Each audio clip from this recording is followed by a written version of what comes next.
Holidays-nale, அது நம்ம GT Holidays தான். GT Holidays, South India's #1 travel brand.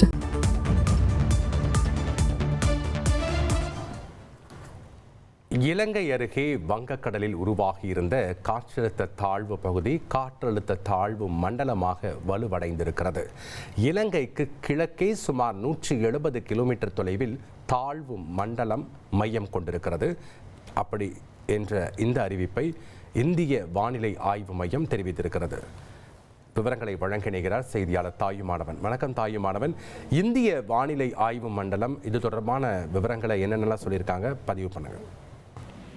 தென்மேற்கு வங்கக்கடல் மற்றும் அதனை ஒட்டிய தென்கிழக்கு இலங்கை பகுதிகளில் இந்திய பெருங்கடல் பகுதியில் நிலவிய ஆழ்ந்த காற்றழுத்த தாழ்வு பகுதி காற்றழுத்த தாழ்வு மண்டலமாக தற்போது வலுவடைந்திருக்கிறது. இது மேற்கு வங்கக்கடல் மற்றும் அதனை ஒட்டிய இலங்கை கடற்கரையில அம்மாந்தப்பேட்டைக்கு கிழக்கே சுமார் 170 கிலோமீட்டர் தொலைவிலும் மட்டக்களப்பில் இருந்து 210 கிலோமீட்டர் தொலைவிலும் தென்கிழக்கே இது மையம் கொண்டிருக்கிறது. இது தென்மேற்கு வங்கக்கடல் மற்றும் அதனை ஒட்டிய இலங்கை வழியாக கிட்டத்தட்ட வடக்கு வடமேற்கு திசையை நோக்கி நகர்ந்து அடுத்த 12 மணி நேரத்துக்குள்ளாக ஆழ்ந்த காற்றழுத்த தாழ்வு மண்டலமாக தீவிரமடைய வாய்ப்பு இருப்பதாகவும் அதன் பிறகு அடுத்த 48 மணி நேரத்தில் தென்மேற்கு வங்கக்கடல் மற்றும் அதனை ஒட்டிய இலங்கை கடற்கரை வழியாக வடக்கு வடமேற்கு நோக்கி நகர்ந்து தமிழ்நாடு புதுச்சேரி மற்றும் அதனை ஒட்டிய தெற்கு ஆந்திர கடற்கரை பகுதி நோக்கி நகரும் என தகவல் என்பது வெளியிடப்பட்டிருக்கிறது.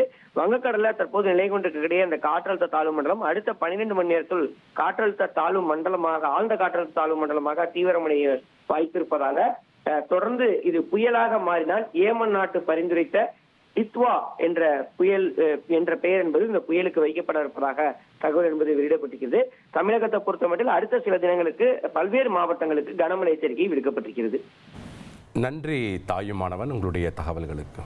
Holidays-nale, அது நம்ம GT Holidays தான். GT Holidays, South India's #1 travel brand.